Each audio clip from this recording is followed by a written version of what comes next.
Friday. Welcome to another episode of Red Lipstick Conversations with your host, Tasha Ray. Today has been a day. One of the things that people don't often speak about is what it takes to accomplish the polished or overall look of something. So I'm going to speak to myself as opposed to trying to make this a roundabout hypothetical. So today I went about trying to update my RSS feed, which shouldn't be a very difficult process. But turns out it's something that is still being sorted out. So what that means is that while you're able to see me and interact with me on various live streaming services, I am unable to get analytics for my podcast because my RSS feed has yet to be updated for the show or my shows. And so that's causing me a bit of distress because numbers are already coming in for 2025 that I will never be able to have access to until I have that updated. So I'm just going to breathe in and breathe out and let you all know that the customer service and the back end and all of that is being sorted out as I sit here. So hopefully what will happen is next week when I am live on Wednesday and Friday, the podcast will also be available on all of your favorite streaming services, whatever it might be. So that is that. Moving on to today. What we are going to talk about is how to share things in your life while maintaining your privacy. And in an age where people seem to be, myself included, sharing seemingly everything about our lives, there is a lot that we do not share. But the assumption is because we share a lot that we're sharing all. And then there is this idea that nothing is or should be private, that everything that one discusses is something that another person, a whole stranger on the internet, can just type in and ask a question. Hey, happy Friday. Thank you for joining me on Instagram. So yeah, I just find it interesting because I don't know, I like to consume content just like the next person, but on my last podcast earlier this week, it was clear that the lines between professionalism and my private life were blurred. And if you have no idea what I'm talking about, then great. If you do know what I'm talking about, it is what it is.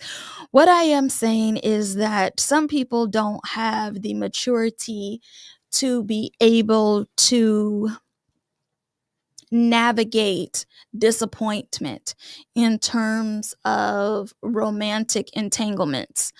And I really can't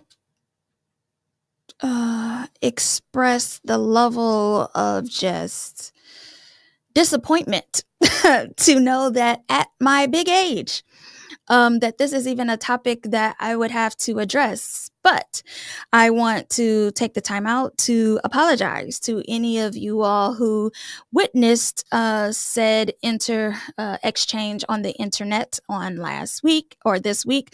That, yeah,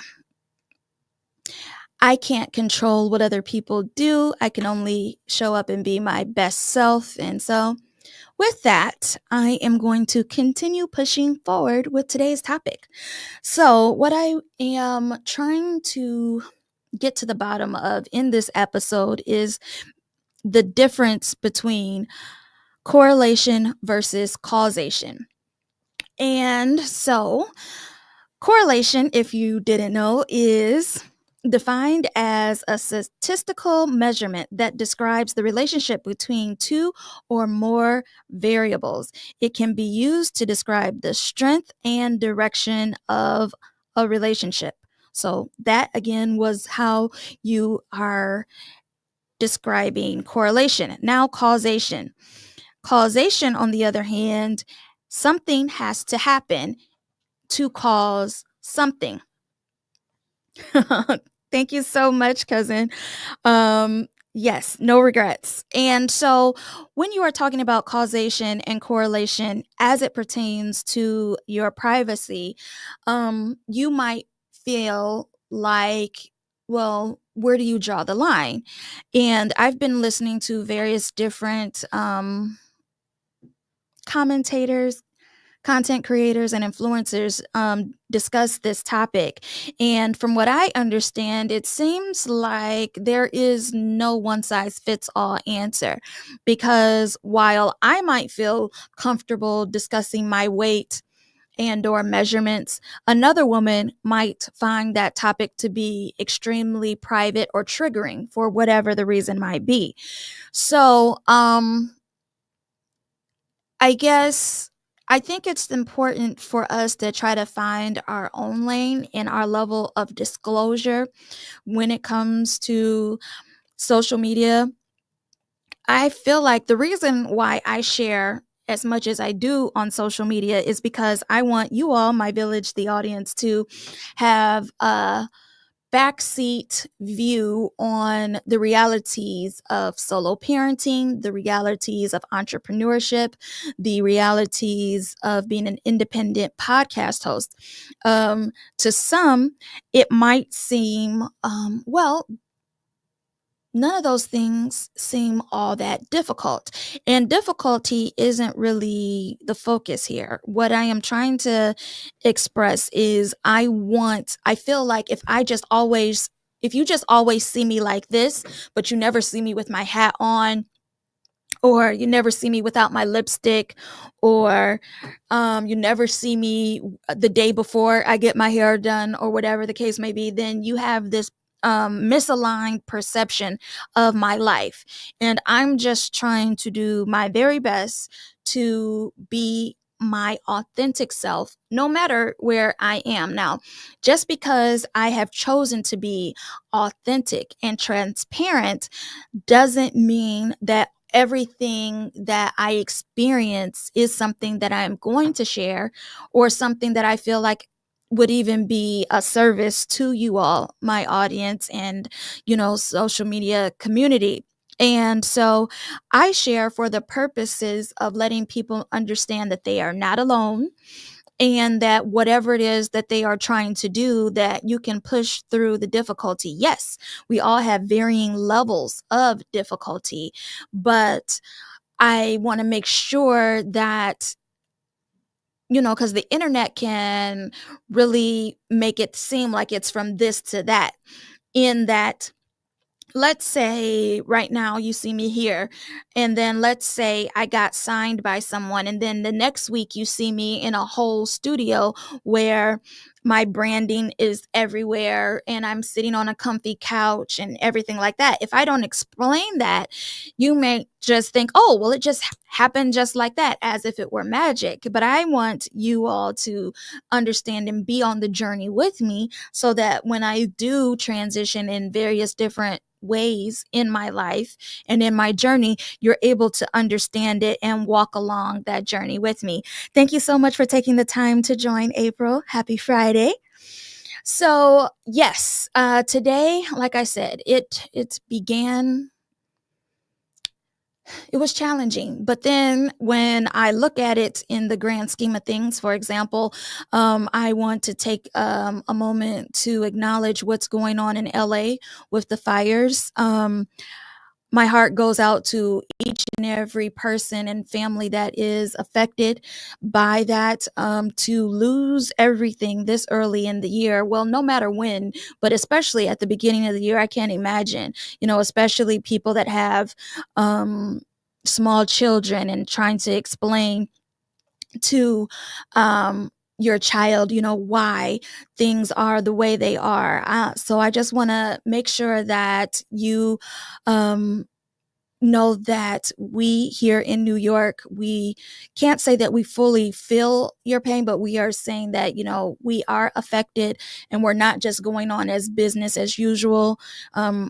I've been in a couple different settings where there's been moments of silence where people are finding ways to collect things that can be sent to the affected families. So if you're interested in being a part of the solution for those affected by the fires in LA, make sure that you are watching your local news stations for ways in which you can donate if that is something that is of interest to you. So, with that being said, I feel that another thing that has been hard for me to reconcile is all aspects of my Blackness. And when I say all aspects, I mean you hear me speaking in what is called a Midwest accent. However, those that are close to me understand that this is how I would typically speak, or if I'm really angry or vexed, then this may also be the way in which I communicate, because this is the one that is the most authentic me. But I was told that if I want to work in front of the camera, that I cannot speak like this because it's difficult for people to understand. And apparently, if you have any sort of accent that isn't an American accent, then people feel that you are less educated. So, what I am interested to know is when we speak about authenticity and code switching is, let's say, you speak in a completely different dialect and tone at home, but then when you go into the office, you put on your office voice and your office posture, and you make sure that you don't come across in your whole full self. So, what I'm interested to know is when you are navigating spaces. So, for example, Idris Elba, oftentimes he is a leading actor in an American film, which means he has an American accent. But if you have followed him and heard him in real interviews offset, you will notice that he has a very strong European accent. And so um, sometimes people will say, is he really being the real him when he's speaking his American accent? And it's just interesting how perceptions change just based off of how we speak. So, the whole purpose of this episode was to explore the topics of correlation, causation, privacy, and social media and authenticity so that we can better position ourselves for, I feel, I don't know, if to use the illustration of the matrix, that we choose to reject or step out of the norm as it pertains to trying to just always do what is expected in terms of what everyone else is doing. We like to all feel like we are moving independently and that we are not being swayed by, society, or not being swayed by social media, or not being swayed by advertising. But if you will notice, for the most part, everyone is doing the same things, speaking about the same things, but the only difference is it's coming from the perspective of the person's life. So, for example, if you send me to cover a mainstream news story or an event or whatever have you, I'm going to be covering it from my perspective, which is, well, if it's a music event, for example, I know that not only is it important for me to get intimate shots of the subject or the artist, it is also important for me to get crowd reaction.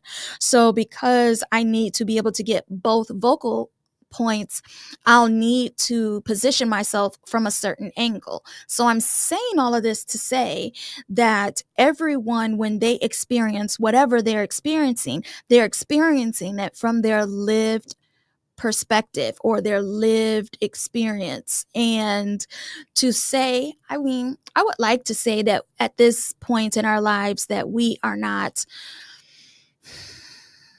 just a collection of our uh, what we see or what we perceive, and then our environment, because somewhere it says that people are the result of what it is that they grow up around, and what it is that their parents came from. But, I'm here to say that we can choose to take an active role in our lived experiences when we become aware of how various different things are impacting us. And so, I don't know. I just feel like all of our stories are important. And I feel that, especially when it comes to Black lived experiences, I just feel that for far too long that we have been silenced, or our perspective hasn't been considered. And when I say that, I'm talking about, legislation.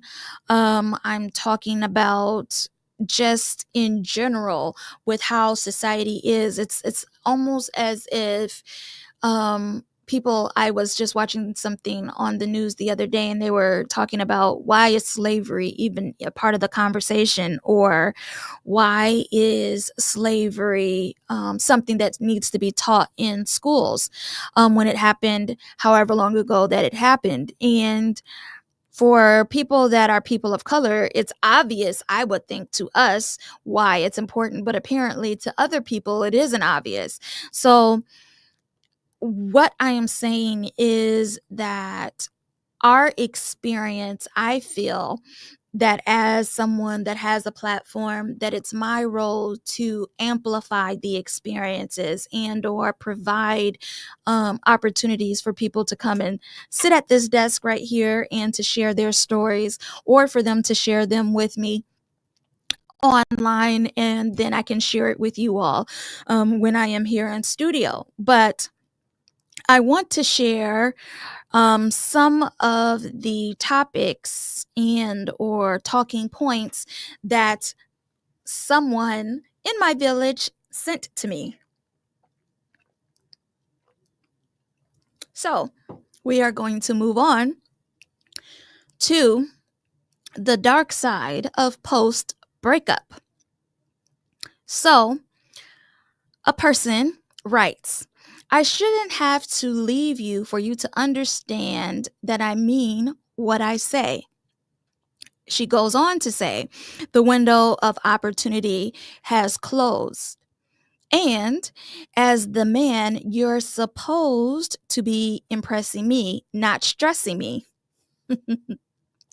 I'm just going to take a moment and pause right there, because this whole concept of who brings what to the table, or who's paying what percentage of the meal, I feel like when you're focusing on those things, that somehow you're missing the whole fundamental point. Um, and if the goal is partnership, then neither party should be doing the most to stress the other out. I think that it is not feasible for the narrative to just be that we as women are to shoulder the emotional burden of our partners, and they don't have the same expectation, meaning everyone knows the phrase, behind every strong black man or behind every black man or strong man there's a even stronger woman, or a woman is supposed to forever be the piece of her man. But my question is, what happens when my piece is not being considered? um at a certain point, there is going to be a breaking point. And I want to make sure that I'm not skewing it in just the benefit from a female perspective, because I think it's equally true that a man should be able to cast off his machismo, or his extra edge or whatever it is that he has to have on, or his armor that he has to have. He shouldn't have to have his armor on when he is communicating with um the love of his life. He shouldn't feel like he has to be in protection mode because he can't share, you know, any sort of real emotion. But I just think that we can all do better to be better for ourselves and one another. And as I said in a previous podcast, I do not buy into the narrative that all of us as Black people are in a raging war. I do not feel like everybody is in a gender war. I think there are certain people and things that would like to continue pushing that narrative, but by and large, the people that I have especially recently been interacting with are looking for or interested in finding ways where we can find common ground, where we can find a way to collaborate, where we can find a way to communicate in a way where progress is made. I feel like, especially this time of year, now that we are over the hump of the holidays, I think winter depression is a real thing that we aren't really acknowledging. And so if you are adding to that, you know, the stress of a breakup or the stress at home or the stress on your job, and then you add to it what's going on with the temperatures and weather and all of the above, you know, that can be a lot for anyone. So I want to make sure that you are utilizing your resources, be it BetterHelp or therapy for Black girls, or even just your general search engine and typing in whatever your city and state is, and then space plus mental health space free resources, because every state has some form of free counseling available, especially to those that are going through the most during this time of year. So I just want to make sure that I take a moment to acknowledge that just because we have gotten over or through the holidays doesn't mean that we aren't, or some of us aren't still dealing with a lot emotionally because of what's going on with the weather. And if you are a person that suffers from winter depression, know that you are not alone. Typically, this is a very difficult time for me just because, you know, I'm not as active outside.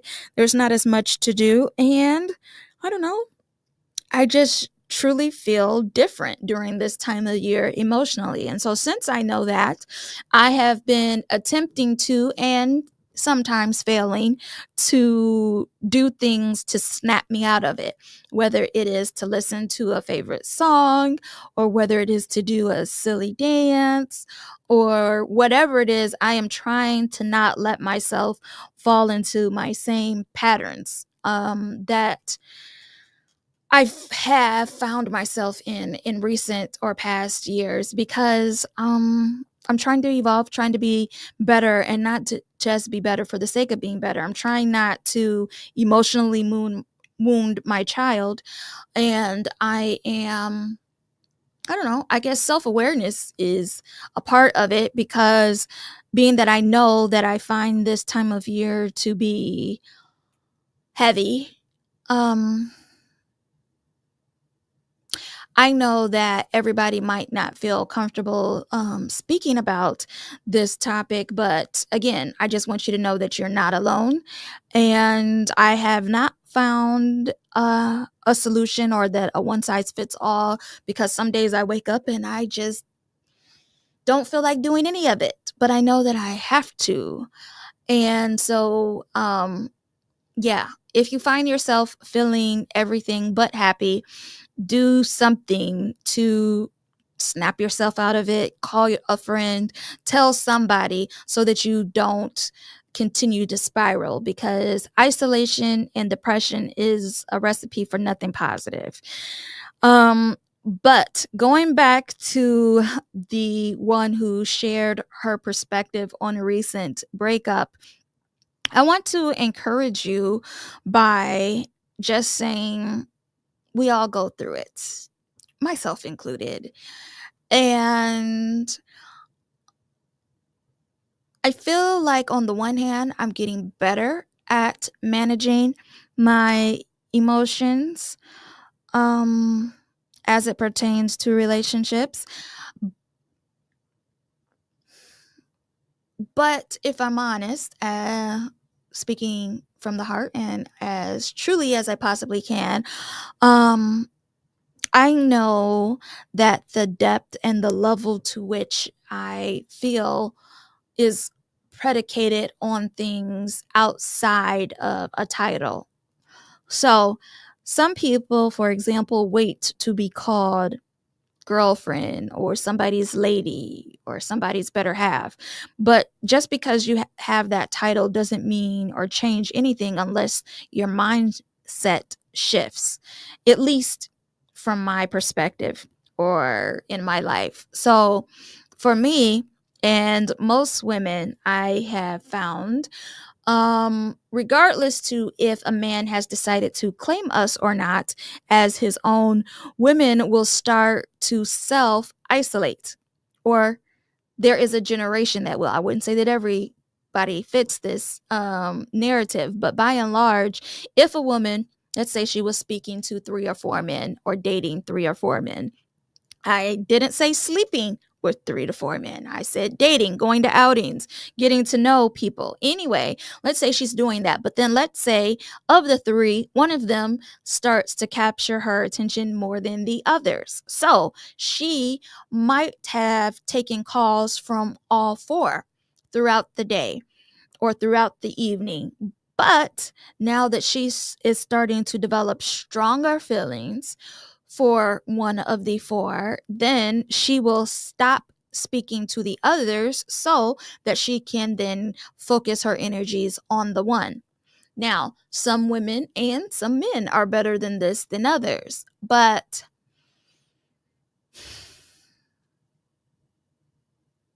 I guess what I'm thinking about is how crazy it is how one day your life can be one way and then somebody comes into your life and suddenly it's completely different. And it's kind of, I don't really even know how to describe how that happens, but when it happens, just like every song that's ever been written on the topic, it's like it's no point in fighting against it because the heart wants what the heart wants. Conversely, the heart doesn't want what the heart doesn't want. So one cannot be forced to feel what they don't feel or want what they don't want. However, I have come to understand that some people are accustomed to performative, I think I'm saying the word right, relationships or dynamics, in that the generation prior to mine and prior to that, women had to stay in relationships because they were unable to, for example, buy property or buy a home or buy a car independent of a man. So the idea of leaving the connection to your ability to live life normally is going to look completely different than in my generation, where now I can rent whatever I can afford without a male signature. I can purchase whatever I want without male approval. And so, because of that, things have shifted in ways that I'm not sure society was expecting for them to do. And I don't feel like I have a fix for any of it, but I feel like we need to start discussing it so that maybe we can get on the pathway to finding a different way or a new way. because I feel like the status quo can't be something that continues. I'm interested to see what will happen in my daughter's generation. I'm wondering if they are going to revert to our mother's generation in terms of marrying early, and or are they going to continue in the newly carved out path that myself and various other women in my generation have chosen, which is to not be married super early and to discover life, themselves, and their career, and maybe even our purposes prior to marriage. I don't know, especially sitting from my perspective. I feel like who I am has dramatically shifted from one decade to another. So I know that who I was in my 20s is absolutely not who I am in my 40s. And I just don't know if my mind was ready for that level of commitment when I don't even quite even know myself. I feel the same way about motherhood though, but someone put a post on Facebook earlier this week, and I said I became a mom at almost 38, and then other people joined the conversation. But I know myself in my 20s, I was, as the kids say, I wanted to be outside. I didn't want to change diapers or stay up with a teething baby or do any of the things that's required to keep a child alive.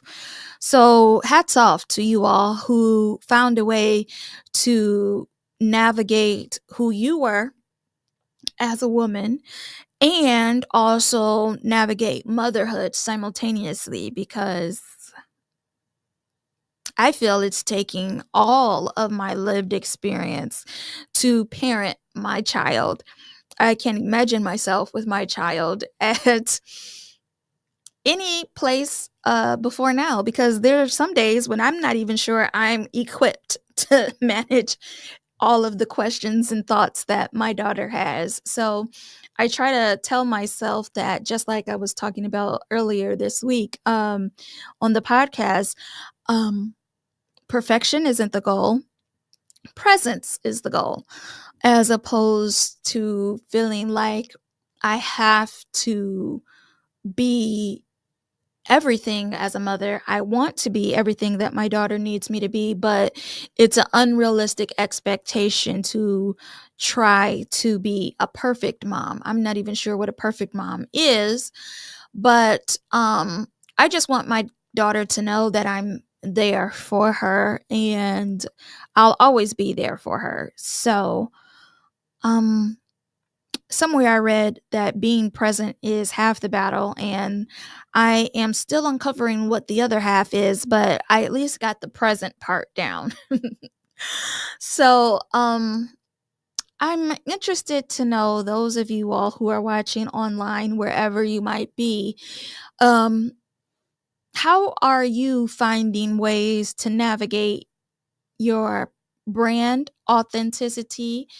Um, and also maintain a private life. Like, how are you finding balance in doing that?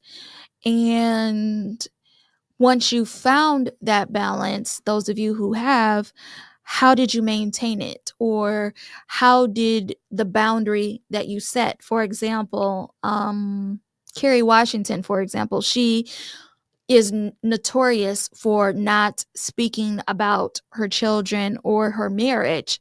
We just know that she's married and that she has children, and that's about it. And I think that's great that she's been able to shield her children from unnecessary interference from all that comes from being in front of lights, camera, action. I think that's a good thing. But I'm just wondering, to those of us who have yet to find the perfect balance, how are you taking steps to protect what's, personal, while also allowing your audience to see the real you, or to see the you that isn't always put together and perfect. um what are you doing about that? I'm very much interested to know. So if you could leave that in the comments wherever you might be watching, or if you are watching after the fact, feel free to send me a message, a DM, or email, so that I can share it with you all, possibly on a future episode, about how we all are navigating all of these things. Being that I one of the main reasons for having a podcast is to connect with you all, my audience and community. I am going to start to ask a question of the week for both podcasts, so that you all can have your voices heard.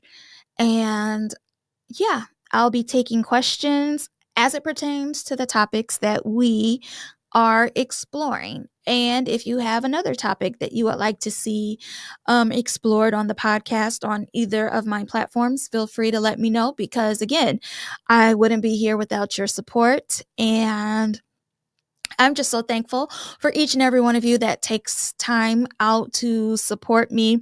Those of you who do not know my journey, I come from over 2 decades of working in the field of hard news and or broadcast journalism. So when I think of podcasting for me is something that I take very seriously. But for me, it's not a hobby. It's not something that I just do because I don't have anything else to do. I do it because I feel that I am compelled to, because I feel that I must share my story, not just for the sake of sharing it, but so that if my life can serve as a cautionary tale, or it can serve as a point of pivot or a point of inspiration, um, that is my goal. I understand that I am not everybody's cup of tea, but I'm good with that. I have passed the point in life where I feel the need to try to contort myself into whatever is the expected and or preferred shape. I like clothes even that have some give to it, because at this point, wearing structured even gowns and structured pants, I feel is of the devil. I don't want to feel like I have to hold in my breath just so that I can wear something. And so today, as I was trying to figure out what to wear, I said, I am going to wear a sweater that has some pizzazz to it, and I am going to wear some pants that has some give to it, because I didn't want to be all stiff. And I'm just at the point where I just cannot, with the people just need to understand that I got what is it, hips and dips and all and bumps and all of that. Like at one point, especially in my younger years, I wanted, especially when wearing a dress, I didn't want to have anything negative and all of that. But at this point, it's not that I want to let myself go, far from it, but I don't know, I don't think I will ever be a size 2 or 4. And the fact that I am 10, 12, most of the time a size 12 at this point in my life, I don't foresee myself being larger than I am right now. But I'm not going to try to kill myself to get back down to my previous sizes in other decades and other chapters of my life, especially with the fluctuation of my hormones, which is a thing that we don't got to get in for this episode. But suffice to say, comfort is something that I feel is something that I'm definitely leaning into, and comfort as it pertains to being comfortable in front of the camera, whichever one it might be, or comfort in a relationship or in a friendship or in the office or with colleagues. I'm not leaning into nothing difficult. I understand that we have to sometimes navigate difficulty, but the concept of persistent difficulty is not something that I am remotely interested in entertaining in any aspect of my life, including my pants. Everything got to have a little bit of flexibility into it in order for me to have any any interest in it remotely. So I think I am going to end this episode here. But again, I want to say happy Friday. Thank you for joining me for another episode of Red Lipstick Conversations. There will be a question of the week moving forward. So the first question of the week is, how are you, the audience, my village, my people? How are you navigating being authentic while also protecting your privacy online? Let me know. Maybe one of you all has figured the solution to it. But anyway, until next time, positive energy, good vibes, and all of the rest. And I will be here in studio at DSN on next week, Wednesday. So have a great weekend. And again, this is your host, Tasha Ray. I'll see you next time.